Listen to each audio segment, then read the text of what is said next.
Alors, bonjour à tous, bienvenue pour le webinaire. Je vous propose d'attendre quelques minutes le temps que d'abord je fasse venir notre intervenant sur scène et également pour que les derniers retardataires nous rejoignent. Donc à tout de suite.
Bonjour Mehdi.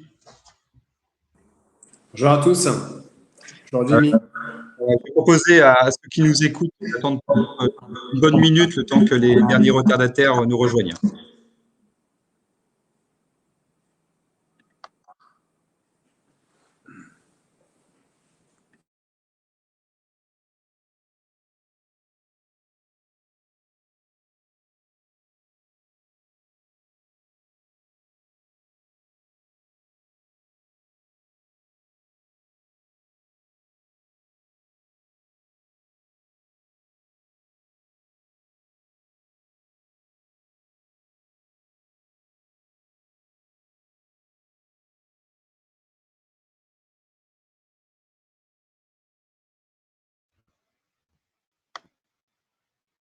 Alors, Mehdi, il est 11h04, je te propose qu'on démarre.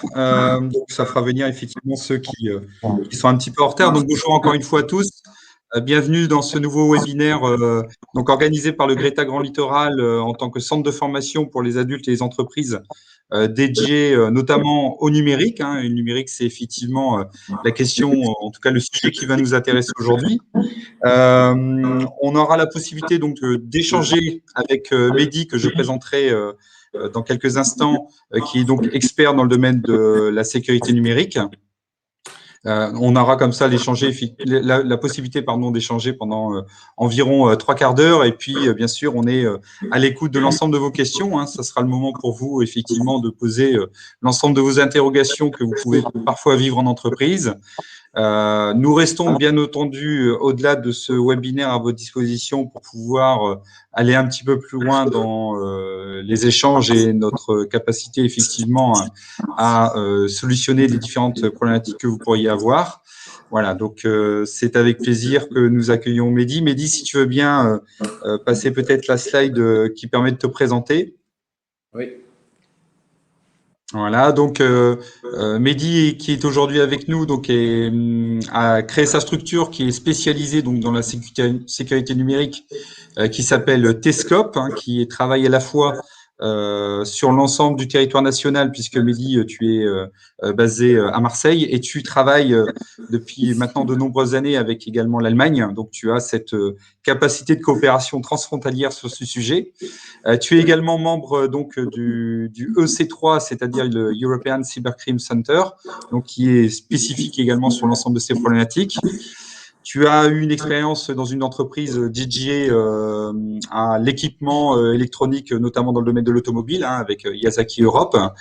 Et enfin, tu es docteur en cyberdéfense. Et tu as, bien sûr, au titre de tes différentes interventions, un certain nombre de certifications qui font quand même référence au niveau international. Donc, vous avez, bien sûr, sous les yeux, je n'ai pas tous les cités parce qu'il y en a quand même pléthore. Voilà, donc on a quelqu'un qui connaît très, très bien ce sujet. Et donc, je vais céder la parole avec plaisir. Je vous rappellerai simplement que vous avez la possibilité, soit via le chat, soit via l'onglet questions, donc de nous poser les questions, et je me ferai donc le médiateur. N'hésitez pas, c'est surtout pour ça qu'on fait les webinaires, donc on aura l'occasion de poser un certain nombre de questions, complémentaires donc à notre interlocuteur du jour. Mehdi, je te laisse donc la parole. Bien, merci beaucoup Jamie pour la présentation. Je remercie aussi les participants d'être présents aujourd'hui. En fait, aujourd'hui, ma mission pour vous tous, c'est pour certains de vous initier un peu au sujet aux enjeux de la cybersécurité. D'autres qui ont aussi des connaissances, peut-être d'apporter peut-être des nouvelles informations. Mais en tout cas, je suis ravi d'être là et n'hésitez pas surtout de poser vos questions. Jimmy va bien sûr les router et puis on aura l'occasion de répondre à toutes vos questions. Voilà. Donc, alors, nous allons maintenant voir les thèmes qu'on va aborder. Donc, on va voir qu'est-ce que c'est l'information parce que c'est important quand même de parler de cet atome qui est l'information. Donc, SI veut dire système d'information. Donc, on va aussi essayer de définir qu'est-ce que c'est qu'un système d'information. Et après, du coup, on va pouvoir parler de la sécurité d'un SI. On ne peut pas parler de cybersécurité sans évoquer ce que c'est qu'une vulnérabilité, ce que c'est qu'une menace, ce que c'est qu'une attaque. Le troisième point, ça sera bien sûr de se poser les questions quels étaient les enjeux de cyber en 2020 et aussi 2021, en tout cas la tendance. Et bien sûr, une fois qu'on aurait parlé de cybersécurité, la question serait quelles seraient les pratiques pour moi en tant qu'utilisateur lambda ou bien un collaborateur en entreprise, quelles seront les pratiques pour justement être armé d'outils ou bien de connaissances, de bonnes pratiques pour justement être à l'abri de cyberattaques. À la fin, on aura le temps justement d'avoir de questions-réponses, mais à tout moment, n'ayez pas honte ou bien il faut vraiment poser vos questions. On est là pour ça. Voilà. Donc, je remercie encore une fois le Greta de rendre ça possible et surtout pour son énergie aujourd'hui, dévouement pour le numérique et la cybersécurité. Voilà. Alors, on va commencer par quelque chose de sympa, moi en tout cas, je trouve. Le FBI, je crois que tout le monde sait, mais voilà, le Bureau fédéral d'investigation américaine a publié récemment un rapport qui justement a collecté en fait toutes les on va dire les plaintes cyber du globe et devinez quoi, donc la France figure dans le classement. Et donc maintenant ma question pour vous, d'après vous, quel est le classement de la France dans ce classement? Est-ce que la France elle est numéro 20, donc réponse A, ou bien numéro 7, ou bien numéro 11? Voilà. Ah, et juste, Mehdi, je me permets d'intervenir. Vous avez la possibilité d'aller sur l'onglet sondage du système Livestorm pour pouvoir effectivement répondre. Et nous, on a la possibilité comme ça de voir vos réponses en direct. Voilà. Donc, du coup, j'invite tout le monde de rester jusqu'à la fin de la session. De un, pour comprendre ce que c'est les bonnes pratiques. Et de deux, ça serait quand même, ça serait, on va dire, pas super intéressant de ne pas savoir le classement de la France. Donc, je vous incite à rester jusqu'à la fin de la session. Voilà. Alors, commençons tout de suite par la première chose, l'atome qui est l'information. Qu'est-ce que c'est qu'une information? Je commence tout de suite par vous donner un exemple. Alors, 10 000 habitants, c'est composé de deux composantes. Premièrement, une donnée qui est 10 000, ça peut être 10 000 n'importe quoi, voiture, tout ça, auquel on rajoute une interprétation. Donc, du coup, ça nous donne une information. Donc, une information, par définition, c'est une composante essentielle dans l'entreprise. Elle donne une indication, mais on exige à l'information d'être précise et pertinente. C'est une ressource organisationnelle et comme je le dis souvent, donc c'est souvent composé de données plus une interprétation. Okay? Donc une donnée pourrait être plein de choses, 3, 2, etc., auxquelles on rajoute une interprétation et ça donne une information. Donc c'est très important, une information, c'est tout le temps quelque chose de très précis. Donc on exige que l'information soit précise et elle nous donne une indication très, très concrète. Alors, maintenant qu'on sait ce que c'est qu'une information, qu'est-ce que c'est qu'un SI? Donc, système d'information. Un système d'information, on peut imaginer, c'est comme un écosystème qui englobe la collection, la diffusion, stockage, exploitation de l'information. OK? Donc, on peut prendre quelques exemples. un logiciel de gestion de paix, c'est un système d'information. Pourquoi? Parce que là, on voit bien que ça collecte l'information qui est la paix d'un collaborateur. Ça diffuse, ça permet justement de rendre ça public à un comptable, à un employé. Ça exploite, ça permet de voir quel est le salaire net, brut, tout ça. Et ça permet le stockage, justement, ça stocke cette information pendant X années pour, voilà, pour à la fois l'entreprise, mais aussi pour, je ne sais pas moi, un trésor public ou que sais-je. Okay. Un deuxième exemple, ça pourrait être aussi, on peut voir un système de surveillance vidéo, pareil. Donc là, l'information, c'est quoi l'information? C'est toute l'enregistrement vidéo qui peut servir à la sécurité de l'entreprise comme d'autres utilisations, pareil. Donc là, on a ce système de surveillance qui gère à la fois la collection, la diffusion, le stockage et l'exploitation. D'accord? Donc voilà, c'est ça un SI, ça peut être vraiment plein de choses à la fois. OK? Alors, un système d'information en général, il est basé donc, de deux piliers. Donc, le premier pilier, c'est un actif, donc ça regroupe un peu ce qu'on appelle souvent un actif primordial. Et le deuxième pilier, c'est l'actif en support, les actifs en support. Donc, si on prend un exemple tout de suite pour vulgariser ça, pour faire plus simple, on peut penser à un site de e-commerce, par exemple Amazon. Amazon, ce que vous voyez, donc le portail, en fait, le front page, ou bien en fait, la page frontale, c'est ce qu'on appelle l'actif primordial. Pourquoi? Parce que ça regroupe un processus. S'il y a quelque chose, donc un composant qui nous plaît, on veut l'acheter, on clique dessus, on a le prix. Et en fait, nous, on est en train de voir un parcours d'achat. Donc, en fait, ce parcours d'achat, c'est le processus métier. C'est un actif primordial. En revanche, le site Internet lui-même, le système réseau, le logiciel qui est derrière, pour ceux qui sont informaticiens, c'est ce qu'on appelle le back-end. En fait, tout le développement, tout le code qui est derrière, c'est ce qu'on appelle l'actif en support. Okay? Donc, du coup, on peut imaginer qu'on a un processus, c'est un actif primordial, et on a tous les actifs qui est derrière, des choses qu'on ne voit pas spécialement. Okay? Ça, c'est ce qu'on appelle l'actif en support. Alors, je prends un exemple tout de suite. Je crois que la majorité d'entre vous, on a entendu parler de cet incident qui a eu lieu avec OVH. Cet incendie qui a eu lieu dans leur data center. Donc, ce qui a été impacté, ce n'est pas l'actif primordial, mais c'est l'actif en support. Parce que moi, en tant qu'utilisateur, je stocke mes données quelque part, ce qu'on appelle le cloud. En fait, le cloud, c'est justement le bâtiment qui a été incendié. Et vous voyez bien que quand l'actif en support ou bien primordial qui est impacté, c'est tout le SI qui est impacté.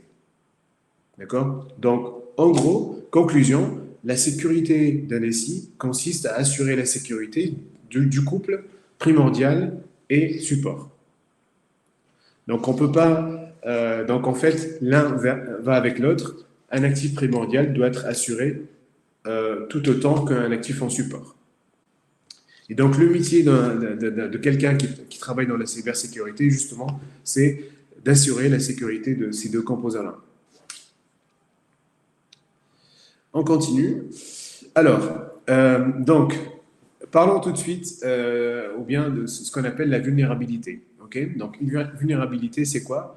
C'est tout simplement une faiblesse dans un système ou bien dans un bien.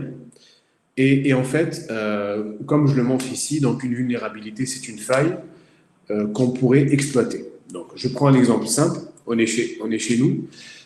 Quand on a une porte qui est ouverte, qui n'est pas verrouillée, en général, quand il y a un malfaiteur qui souhaite faire le mal, il a une faille. Donc, il a la porte qui est ouverte, donc du coup, il risque de rentrer et faire quelque chose de pas bien. Donc, la vulnérabilité, c'est une faille, c'est une ouverture qui permet justement à un malfaiteur d'exploiter cette faille. Alors, les menaces. Qu'est-ce que c'est que les menaces? Donc là, on liste quelques-uns. On a un code malveillant. Qu'est-ce que c'est qu'un code malveillant? Donc, c'est un morceau de code, voilà, un code, voilà, c'est presque une recette, comme on dit en général. C'est une recette qui fait un certain nombre de choses, qui, dans ce cas-là, elle va faire, donc son but, c'est faire le mal. Donc, aller chercher, voler un mot de passe, aller voler une base de données, des choses comme ça. Et en fait, les menaces, on voit quelques exemples. Une personne malveillante, ça pourrait aussi être une perte de service. Si par exemple, moi, je ne sais pas, moi je prends encore une fois l'exemple de OVH. OVH, ils ont eu un incendie, mais par exemple, on pourrait penser à avoir une coupure de courant, coupure d'électricité. Dans ce cas-là, c'est aussi une menace. Okay. Il faut aussi penser que des fois, on pourrait avoir des employés qui sont mal intentionnés. Donc, ces personnes-là, ils pourraient vouloir le mal pour l'entreprise et ils pourraient aussi être une menace. Donc, la menace, du coup, très important, une notion aussi par conséquent qu'il faut introduire. Une menace pourrait être intérieure ou bien interne ou bien elle pourrait aussi être externe. Et une menace, c'est pas tout le temps un pirate informatique. Donc, souvent, on pense qu'une menace, c'est un pirate. Non, c'est pas le cas. Donc, une menace peut vraiment, c'est vraiment chez général. On continue. Donc, du coup, qu'est-ce que c'est qu'une attaque? Une attaque, pour avoir une attaque informatique, donc il faut deux composantes. Premièrement, une menace qui exploite une vulnérabilité. Donc, par conséquent, on ne peut pas avoir d'attaque sans avoir de menace et on ne peut pas avoir d'attaque sans avoir de vulnérabilité. C'est pour ça que c'est très très important de tout le temps, la sécurité, cybersécurité, ça consiste à justement être sûr qu'on n'a pas de vulnérabilité ou bien on a des vulnérabilités maîtrisées.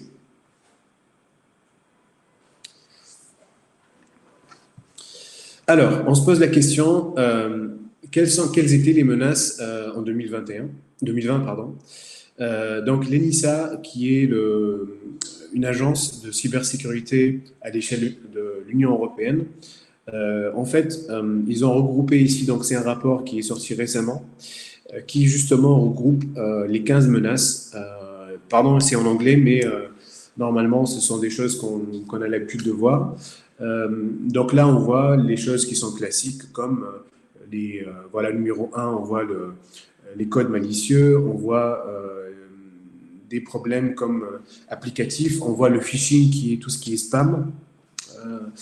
On voit le phishing, c'est quoi? C'est un spam, mais dont le but c'est en fait de nous demander de faire quelque chose activement, comme par exemple cliquer sur un lien. On voit donc le 6, c'est ce qu'on appelle le DOS ou bien Denial of Service. C'est quoi? C'est tout simplement avoir un site internet, on va le bombarder de requêtes jusqu'à ce qu'il ne sait plus traiter ces requêtes-là. Donc le 7, c'est vol d'identité. Data breach, c'est tout simplement le vol de données, donc la fuite de données. Et on voit que le 9, par exemple, c'est de plus en plus la tendance, c'est avoir des menaces intérieures à l'entreprise. On ne va pas aller jusqu'au bout de toutes ces menaces, mais il y a quelque chose de très important aujourd'hui, c'est la menace numéro 13, qui inquiète aujourd'hui la communauté de la cybersécurité. On voit en 2020, même ça a commencé en 2018, on voit une augmentation quand même assez inquiétante des logiciels rançon. D'accord? Et il faut aussi comprendre que 13 et 3 vont ensemble. C'est-à-dire qu'il n'y a vraiment quasiment pas de rançon sans recevoir d'un email malicieux qui va nous inciter à faire quelque chose, cliquer sur un lien ou cliquer sur ouvrir une pièce jointe. Ok, donc si je résume, tu me corriges parce que je vais l'exprimer avec mes mots. Aujourd'hui, alors je vais parler de tendance ou d'effet de mode, même si le terme est peut-être un peu impropre pour des virus ou des menaces numériques. C'est surtout le ransomware qui effectivement est d'actualité. Et je pense que, enfin, on entend tous actuellement énormément d'exemples. Encore ce matin, avec une entreprise pharmaceutique française qui a manifestement été attaquée. Et toi, tu dis, ce sujet-là que tu vas présenter un peu plus en détail, il y a un préalable qui consiste à recevoir un mail qui va être, comment dire, frauduleux, si je puis dire. Et donc, c'est d'abord et avant tout regarder d'où viennent les mails et si les mails nous semblent effectivement comment dire, connus et sécurisés, ou en tout cas de ceux qui nous semblent être un peu plus particuliers. Oui, alors, merci Jimmy pour la question. Donc là, on voit que vraisemblablement, donc le ransomware, c'est quelque chose aujourd'hui qui inquiète beaucoup parce que on voit que c'est une menace qui ne cesse d'augmenter donc, au fil des 3 dernières années. On va dire son vecteur de propagation, ça reste les emails. Donc les emails, pourquoi? Parce qu'aujourd'hui, on vit dans un monde de communication où l'email devient, on va dire, l'outil de communication le plus répandu. Donc même aujourd'hui, au sein d'une famille, au sein d'une entreprise, au sein du gouvernement, on utilise beaucoup les emails /SMS et ça reste quand même un vecteur de communication qui est aujourd'hui plus répandu. Et aussi, un autre facteur, c'est quoi? C'est qu'aujourd'hui, on vit dans un monde de rapidité, d'express, et souvent, on n'a pas le temps de se prendre la tête, entre guillemets, de vérifier si un email est en fait malicieux ou pas. Et c'est pour ça qu'on voit aujourd'hui une propagation de ransomware, parce que, de un, on utilise de plus en plus d'emails, et de deux, on n'a pas le temps, tout le monde n'est pas sensibilisé suffisamment pour savoir identifier si un mail est assez malicieux ou pas. Ouais. D'accord. Bien. Alors, on va faire un petit zoom sur la France. Donc là, bien sûr, la liste, elle est pas... Donc, elle n'est pas complète. Pourquoi? Parce que des cyberattaques, malheureusement, il y en a tous les jours maintenant. C'est une réalité. Mais là, j'ai fait quelques exemples. Donc là, je ne vais pas les citer tous. Donc là, on voit Eurofin en 2000. Donc en haut à gauche, on voit une entreprise qui s'appelle Eurofin. C'est un grand groupe français. Dans la biotechnologie, donc ils ont eu une attaque ransomware. On voit le groupe M6 en 2019, ils ont passé justement un week-end cauchemardesque, où même le directeur général, il a communiqué lui-même cette cyberattaque qui a tout simplement paralysé le système d'information pendant un week-end jusqu'à mardi. On voit par exemple le groupe BTP en juillet 2020 qui ont eu aussi pareil une attaque rançon. Et j'en passe. Mais maintenant, ce que je vois ici sur cet exemple, on voit 6 cyberattaques et 5 d'entre elles, c'est des ransomware. Okay, voilà, le déni de service, ça reste toujours un classique, on va dire, une menace classique. Mais ransomware, aujourd'hui, c'est vraiment quelque chose de super inquiétant qui ne cesse de frapper, même les grands groupes. Je passe au slide suivant et là, je vais vous proposer de regarder une petite vidéo qui va un peu vous montrer le ransomware sur un autre angle et après cela, je vais reprendre la parole pour justement qu'on parle de ça. Du coup, je vais démarrer la vidéo. Je vous demande un petit instant.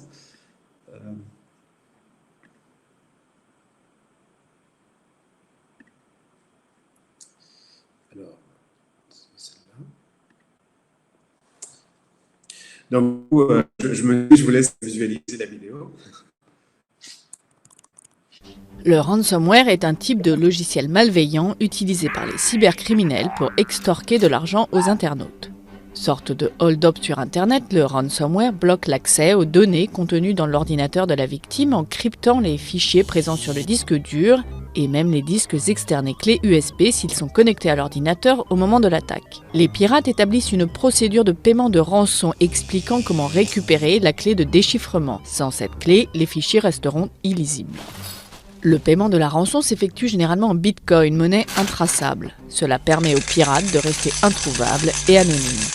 En février 2016, un hôpital de Los Angeles a ainsi payé $17 000 en bitcoins à des hackers qui avaient pris le contrôle de ses ordinateurs pendant plus d'une semaine. Le ransomware pénètre généralement dans un ordinateur à l'ouverture d'une pièce jointe infectée ou quand un utilisateur clique sur un lien hypertexte douteux dans un email ou en naviguant sur un site piraté. Pour se protéger d'un ransomware comme de tout autre malware, il est conseillé de faire preuve de vigilance en ouvrant les pièces jointes des emails et des liens hypertextes, d'éviter les sites internet douteux, de ne jamais donner des informations personnelles et financières à un site dont la sécurité est douteuse ou à une personne inconnue sans vérifier son identité, d'utiliser des pare-feux et mettre à jour ses antivirus, de choisir des mots de passe longs et difficiles à deviner, une phrase que l'on peut retenir facilement par exemple, de sauvegarder des données importantes sur des supports externes qui doivent rester déconnectés de l'ordinateur.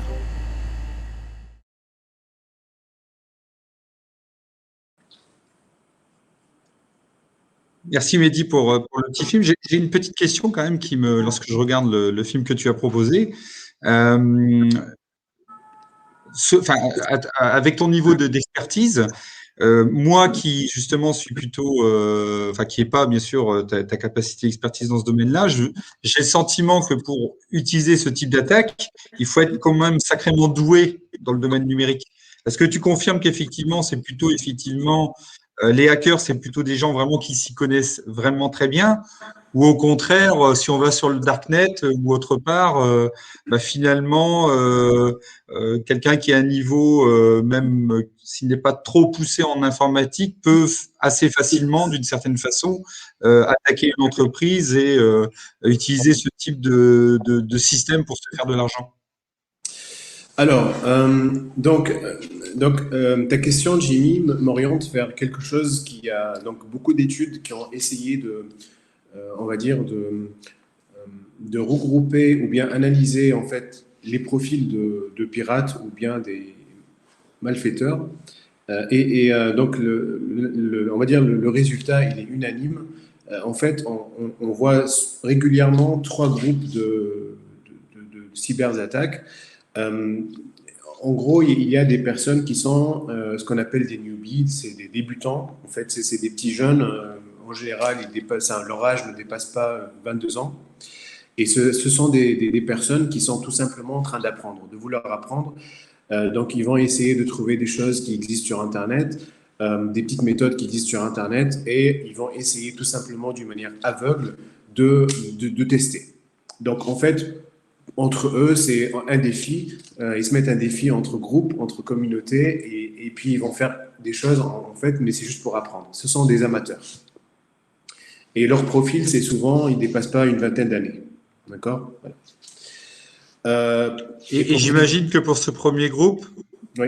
j'imagine que pour ce premier groupe, alors tu me corriges si je me trompe, bien sûr, on va plutôt avoir des attaques de petite portée ou en tout cas techniquement, normalement, qui doit être assez facilement bloqué par un système de sécurité normal, quoi. Non, non, pas spécialement. Non, ça peut faire beaucoup de dégâts. Pourquoi? Parce que les victimes en face ne sont pas tout le temps munies de mesures de cybersécurité. Malheureusement, on voit tout le temps que les entreprises n'ont pas assez de sensibilisation, n'ont pas assez de mesures, malgré tous les problèmes qu'on voit aujourd'hui.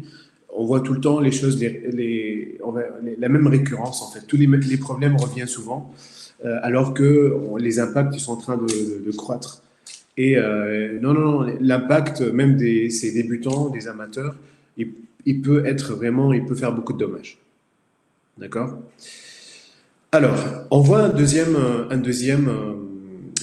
groupe qui est en fait un peu plus inquiétant. Pourquoi? Parce que ce sont des gens super bien organisés et super bien mis à la fois techniquement, financièrement et politiquement. Donc en fait, ce sont des gens très bien, en fait, ils ont un niveau technique très avancé, mais aussi ils ont, donc en fait, quand on analyse, on voit bien que ils ont bien étudié leur code. Souvent, ce qu'on fait, c'est que après avoir eu une cyberattaque, régulièrement, comme aujourd'hui, le ransomware, on a à peu près, une, une centaine de variantes de ransomware.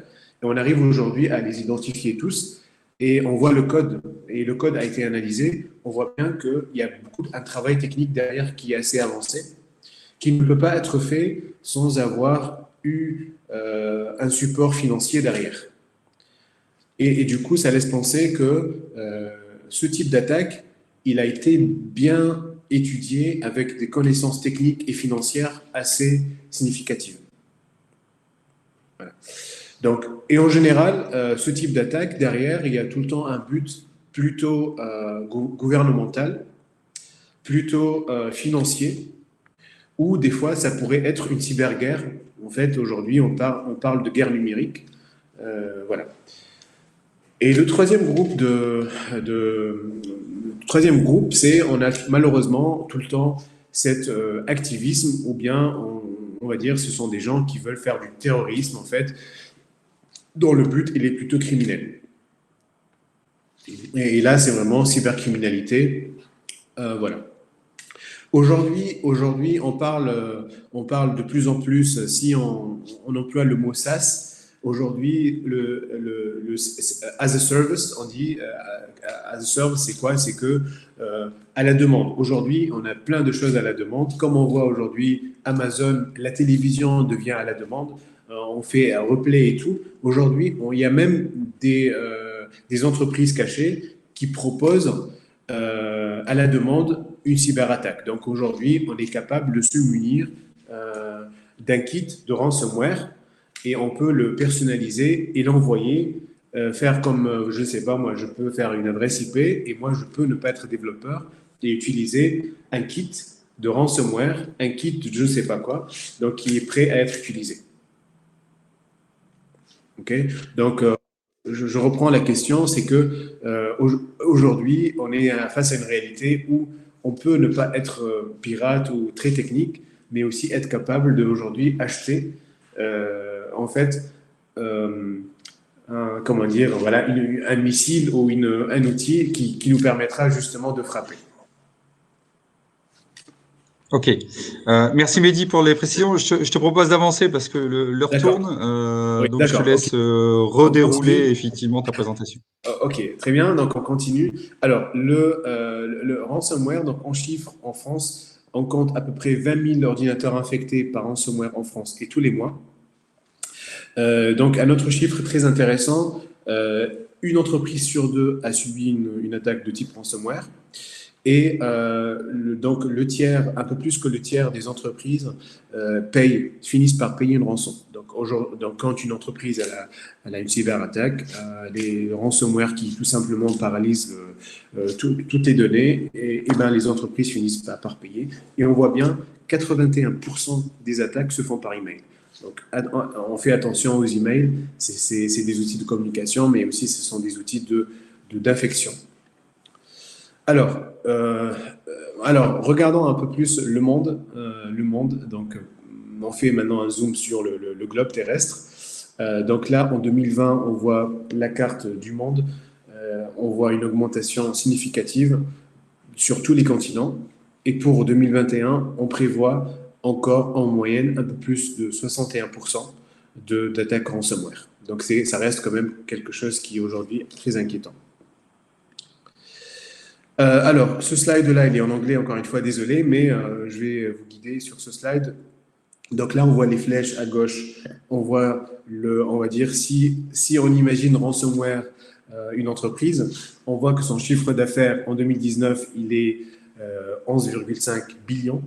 Et là, donc en 2020, il a été augmenté, donc on voit bien de presque 9 millions de dollars, donc US dollars américains. Donc les flèches qui sont à droite, ça regroupe un peu en fait le coût des cyberattaques. En fait, en moyenne, on voit que si on compare ransomware avec d'autres types d'attaques, le ransomware il rapporte beaucoup plus d'argent. Donc c'est pour ça que même si on se met du côté de malfaiteurs, c'est pour ça qu'ils misent plus sur le ransomware, parce que quand on a notre donnée paralysée, cryptée, ben on a tendance à payer la rançon, même si on n'est pas sûr du résultat à la fin.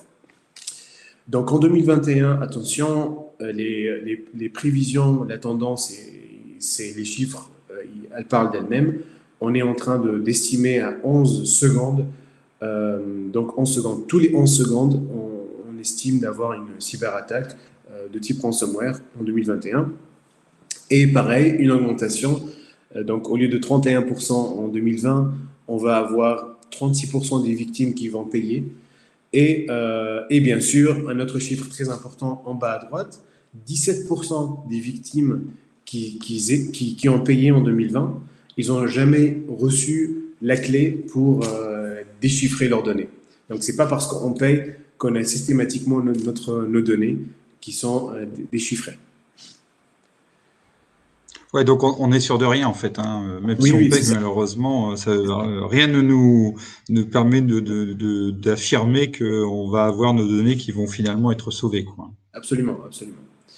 Alors, maintenant que je vous ai parlé des ransomware, bon, tout ça c'est inquiétant, mais bien sûr, c'est inquiétant, mais bien sûr, il y a des mesures qui sont simples, enfin simples, entre guillemets, relativement simples, mais en tout cas, on va essayer de se poser la question, que faut-il faire d'une manière générale pour se protéger notre système d'information, protéger notre outil de travail.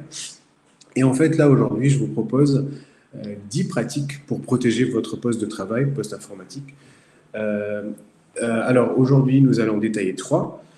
Et dans une autre session, on va aller plus loin.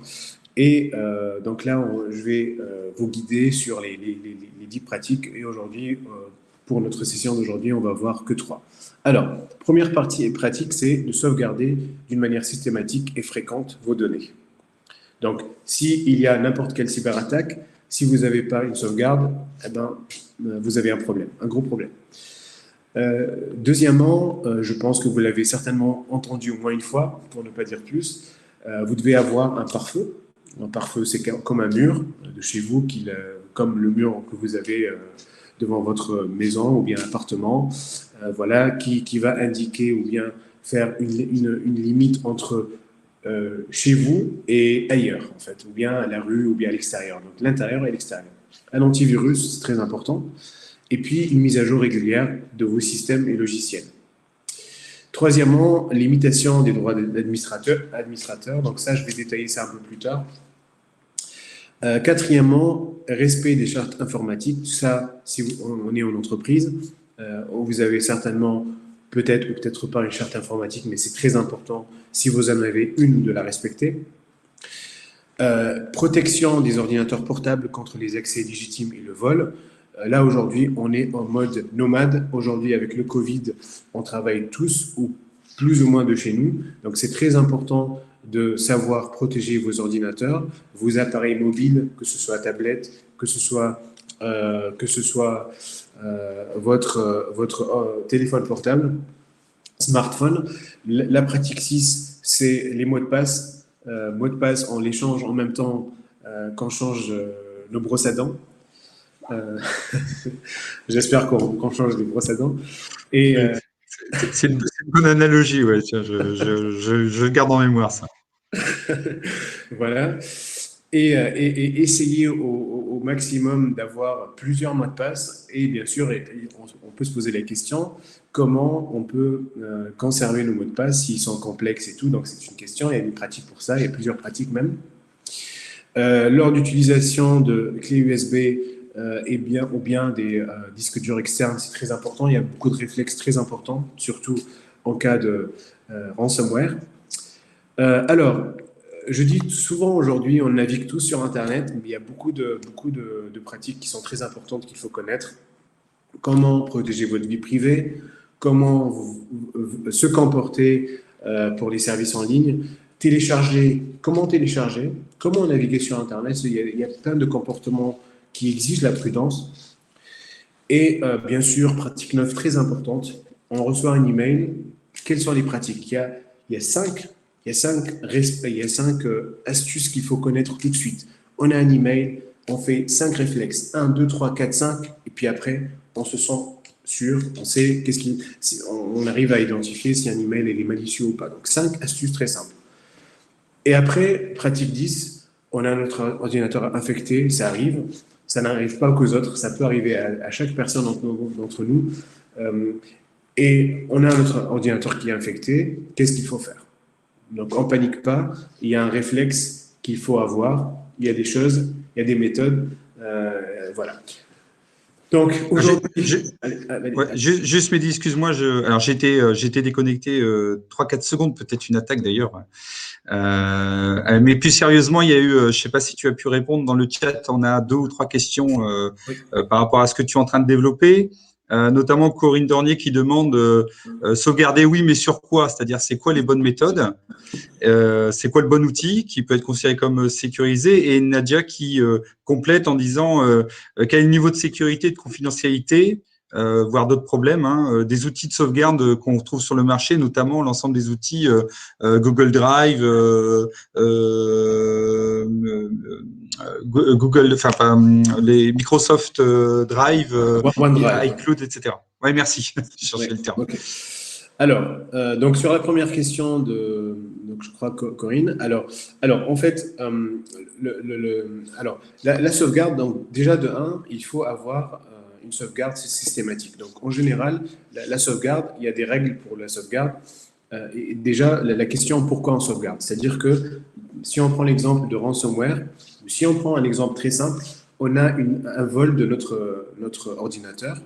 Donc, comment être sûr que nos données qui sont confidentielles, ils sont sauvegardées? Et d'ailleurs, la pratique 1, on va la détailler plus tard, mais c'est pas grave, je vais dire 2 mots là-dessus, puis après, on ira sur la pratique 1. Et en général, ce qu'il faut faire, c'est que ça dépend les moyens. Donc, on peut penser à une clé USB, on peut penser à un disque dur externe, mais l'idéal aujourd'hui, c'est de favoriser un service hébergé. Pourquoi héberger? Parce que de mettre les données sur une clé USB, il y a toujours la deuxième question conséquente, comment sécuriser cette clé USB? Ok, parce qu'après, il faut la crypter, il faut la mettre à l'abri si jamais elle a un problème. Donc, il y a plein de questions. Mais aujourd'hui, on a plein de possibilités, comme le OneDrive de Microsoft, comme le Dropbox. Il y a plein d'outils aujourd'hui. Et moi, j'incite franchement, aujourd'hui, on est dans un mode numérique. On peut avoir, je ne sais pas moi, quelque chose, on peut acheter un petit drive payant, mais au moins on achète en quelque sorte notre paix, on achète notre tranquillité. Comme ça, au moins, quand on le met sur un serveur hébergé, donc ce qu'on appelle le cloud, c'est un service hébergé, dans ce cas-là, on est tranquille. C'est l'hébergeur qui va assumer la responsabilité de garder nos données à l'abri de tout incident. Et donc, pour revenir sur Google Drive, par exemple, ça, pour toi, c'est un outil qui est tout à fait valable et a priori, il n'y a pas de souci, quoi. Alors, il y a bien sûr des soucis d'hébergement de données, parce que par exemple, quand on utilise Google Drive, nos données sont hébergées aux États-Unis. Mais il y a aujourd'hui en France, ou bien dans l'Union européenne, il y a beaucoup aussi de possibilités d'hébergement de données, comme OVH, comme d'autres. Mais aujourd'hui, il y a la possibilité d'héberger nos données sur des serveurs français ou bien européens, et qui respectent justement la législation, la réglementation de protection de données personnelles européenne. La fameuse RGPD. Exactement. Voilà. Donc, du coup, puisque l'heure tourne, je vais passer à la règle 1, qui est la sauvegarde systématique et fréquente des données. Donc, elle consiste en quoi? Donc, c'est la duplication. J'insiste sur le mot duplication. On va dupliquer nos données et on va les mettre à l'abri. Donc, sécurité. Donc, c'est très important. C'est pas parce qu'on met nos données sur une clé USB que le travail est fini. Non, on le met sur un média, mais après, il faut sécuriser ces informations. Alors, comment? En général, il faut utiliser un logiciel de sauvegarde automatique qui permet d'une manière systématique de faire ça avec une fréquence. Bien sûr, quelques précautions. Il faut vérifier si c'est possible que les choses sont bien exécutées, que la sauvegarde est bien faite. Mais quand on utilise un logiciel, en général, il assure tout cela. Alors, deuxième pratique très importante, on doit être tous munis de ces 3 piliers-là: pare-feu, antivirus, mise à jour. Alors, un pare-feu, c'est quoi? Notre poste est connecté sur Internet, Internet est connecté sur notre poste. Voilà, c'est clair. Donc, si on ouvre la porte à Internet, Internet, elle est aussi chez nous.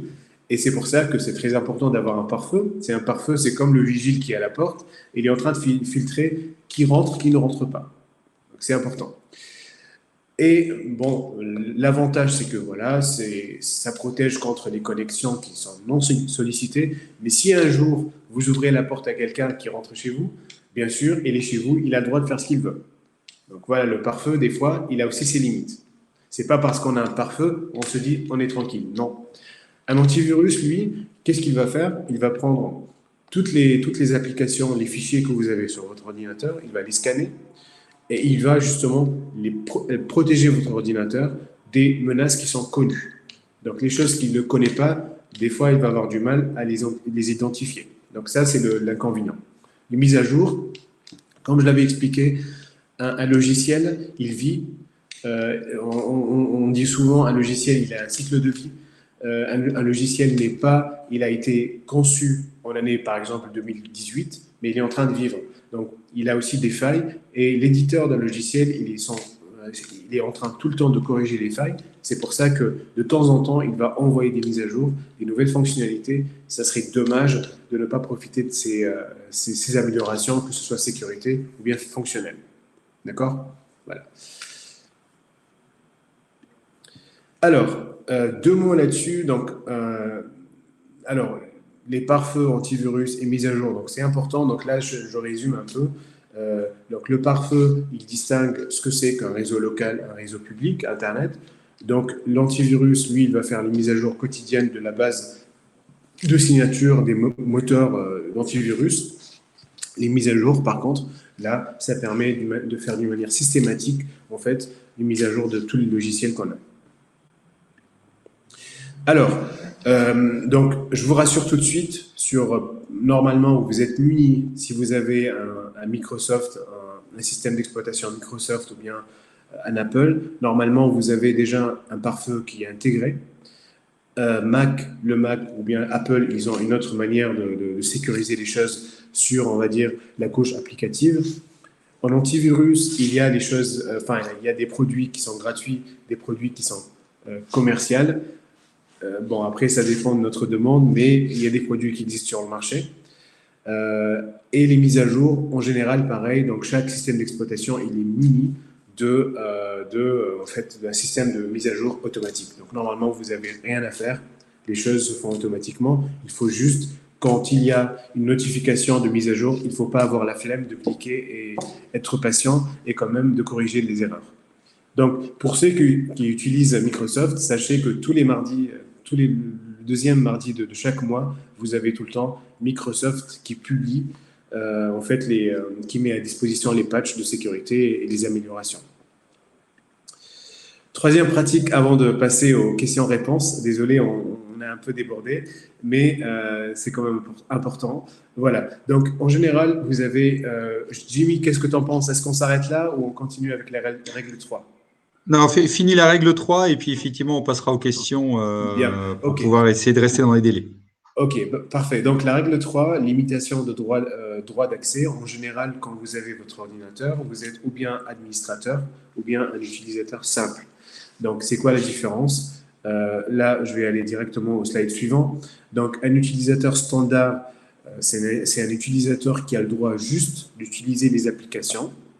Donc là, j'ouvre, moi, par exemple, Skype, j'ouvre Outlook, j'ouvre Word, mais il me faut les droits d'administrateur pour aller un peu plus loin. Et là, je peux aller jusqu'à voir en fait, le code, que ce soit des bases de données Oracle ou bien même le système d'exploitation. Et c'est pour ça que c'est très très important quand on utilise notre ordinateur d'être tout le temps en mode standard. Je vous dis tout de suite pourquoi. Parce que si on se fait pirater, si notre ordinateur il est infecté par n'importe quel logiciel malicieux, il sera stoppé à cette couche bleue. Donc, il ne pourra pas aller plus loin. Votre ordinateur ne sera pas un zombie, en fait, et il ne sera pas donc utilisé pour un malfaiteur, parce que si vous êtes administrateur, un malfaiteur pourra aller même plus loin à utiliser votre adresse IP pour justement aller prendre votre identité et aller plus loin et justement aller infecter d'autres ordinateurs. Voilà. Oui, c'est ça, c'est que tu me corriges si je me trompe, hein, c'est ce qu'on appelle le botnet, c'est-à-dire que les hackers utilisent des ordinateurs qui ne sont pas les leurs, hein, qui sont les nôtres, Oui. pour attaquer d'autres personnes. Donc, ce qui permet effectivement de démultiplier leurs forces et puis de rester dans le flou, si je puis dire. Absolument. Et justement, cette petite manipulation, elle les stoppe. des stocks tout simplement. Donc là, ils ne pourront pas aller plus loin que les choses standards en fait, et ils ne pourront jamais prendre votre identité pour aller plus loin. Voilà, c'est tout pour moi. Voilà, donc je voudrais juste vous dire 2 mots. Donc là, on a attaqué donc en fait les 3 pratiques. Le Greta va certainement programmer une autre session. Jamie va en parler pour voir un peu plus des choses beaucoup plus fondamentales. Voilà. Et je pense qu'on peut passer aux questions-réponses.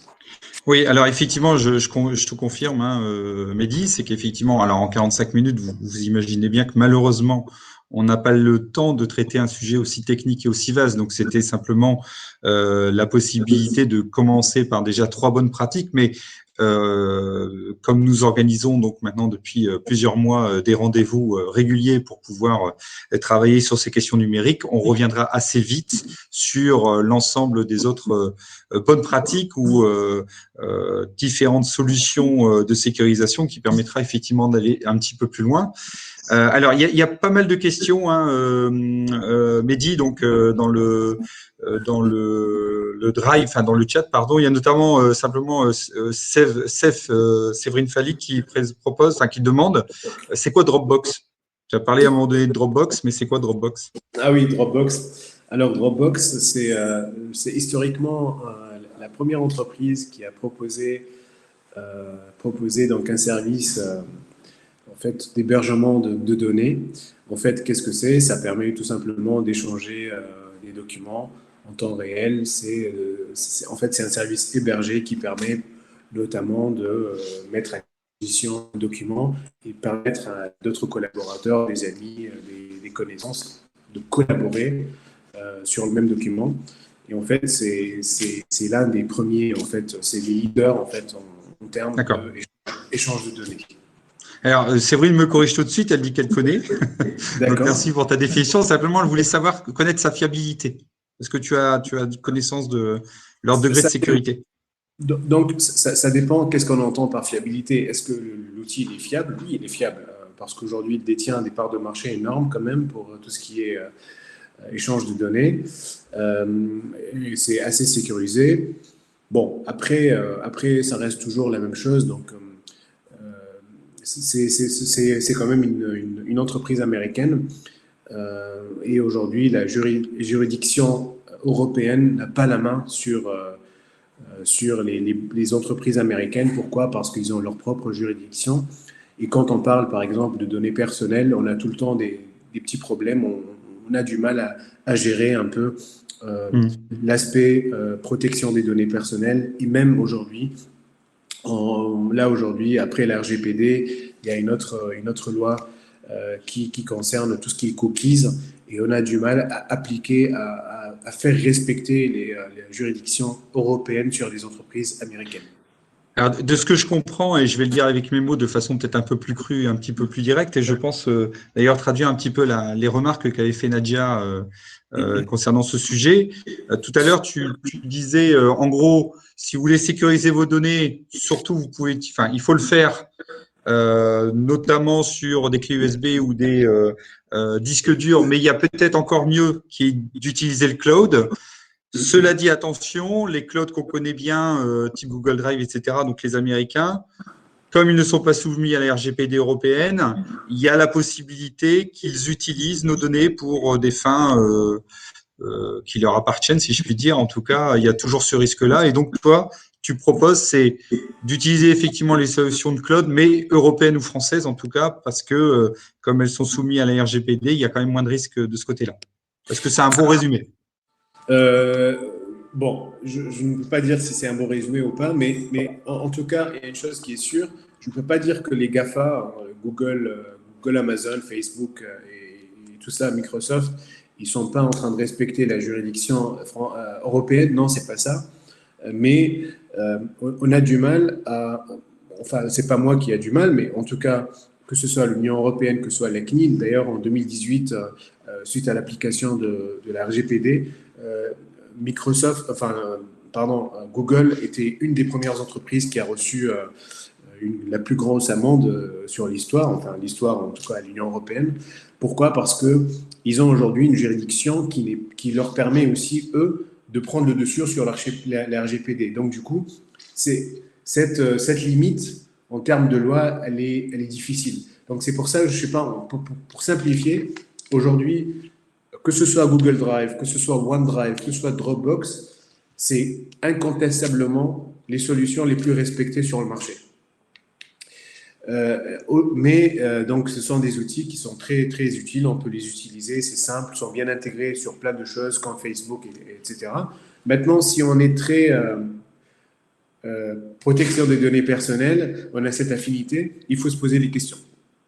D'accord ? Il faut peut-être privilégier des choses. Moi, je dis souvent, quand on a cet aspect protection des données personnelles, il faut peut-être aller voir cette entreprise, où est-ce qu'elle stocke les données. Si elle les stocke, elle les héberge dans des data centers qui sont dans l'Union européenne, donc a fortiori, c'est régi à la RGPD et donc ils protègent forcément la loi européenne. S'ils stockent les données hors Union européenne, il faut se poser des questions. Ok, alors il y a juste Denis qui précisait que Google, dans sa version pro, respectait les RGPD. Et Romuald qui a fait 2 remarques intéressantes. Alors la première, si on remonte un petit peu dans le fil, il rappelait qu'il y avait une règle sur la sécurisation des données qui était le 3-2-1. Donc une copie principale et 2 sauvegardes, 2 copies sur stockage HDD ou NAS et une copie sur le cloud service.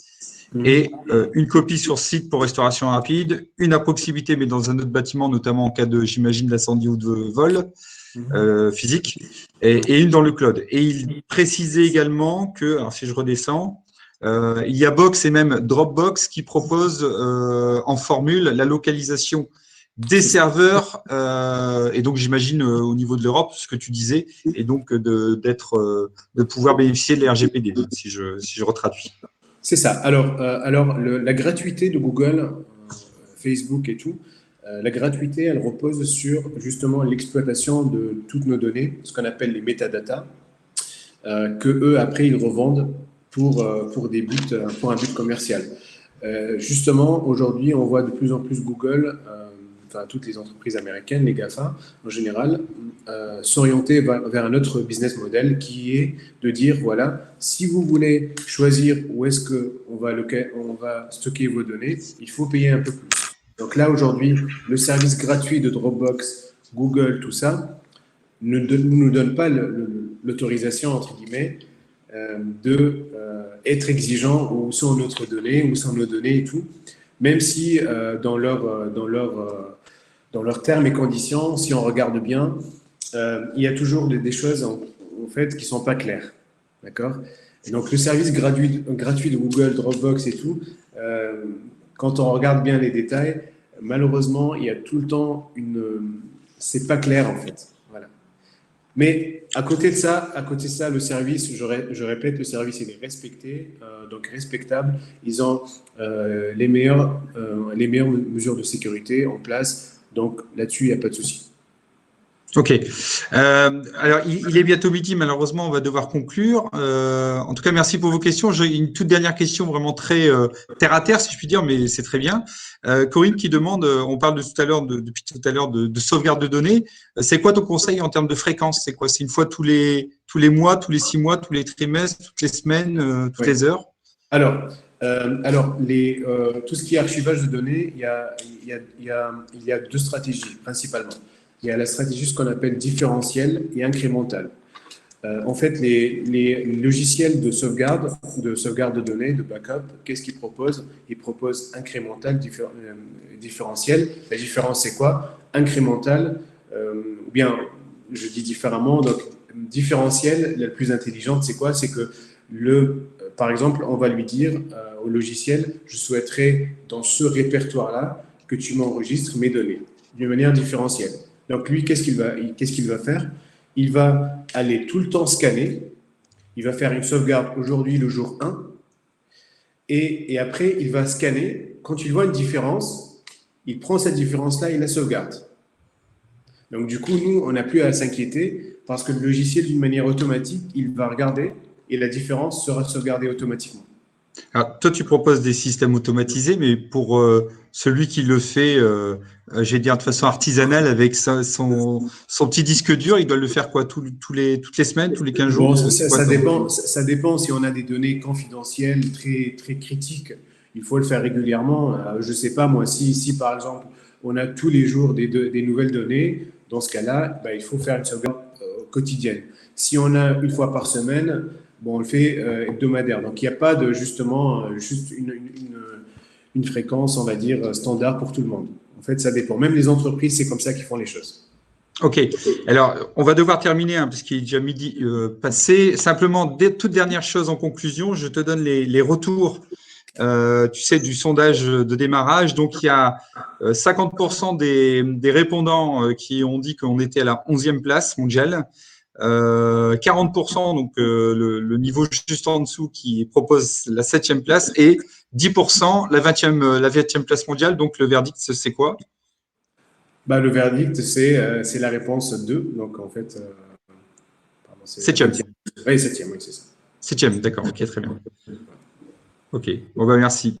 Merci beaucoup Mehdi. On va devoir, alors je suis désolé, il y a bien sûr encore beaucoup de choses à dire, mais en 45 minutes, malheureusement, on n'a pas la possibilité d'être totalement exhaustif. Merci beaucoup pour vos questions et vos participations. On reviendra donc assez vite vers vous pour la suite de cette thématique-là, avec plaisir. Et donc, encore une fois, merci Mehdi pour tes explications et puis ta capacité à répondre à toutes ces questions. Et on revient donc très vite vers vous. Bonne journée à tous et à bientôt. Je vous remercie.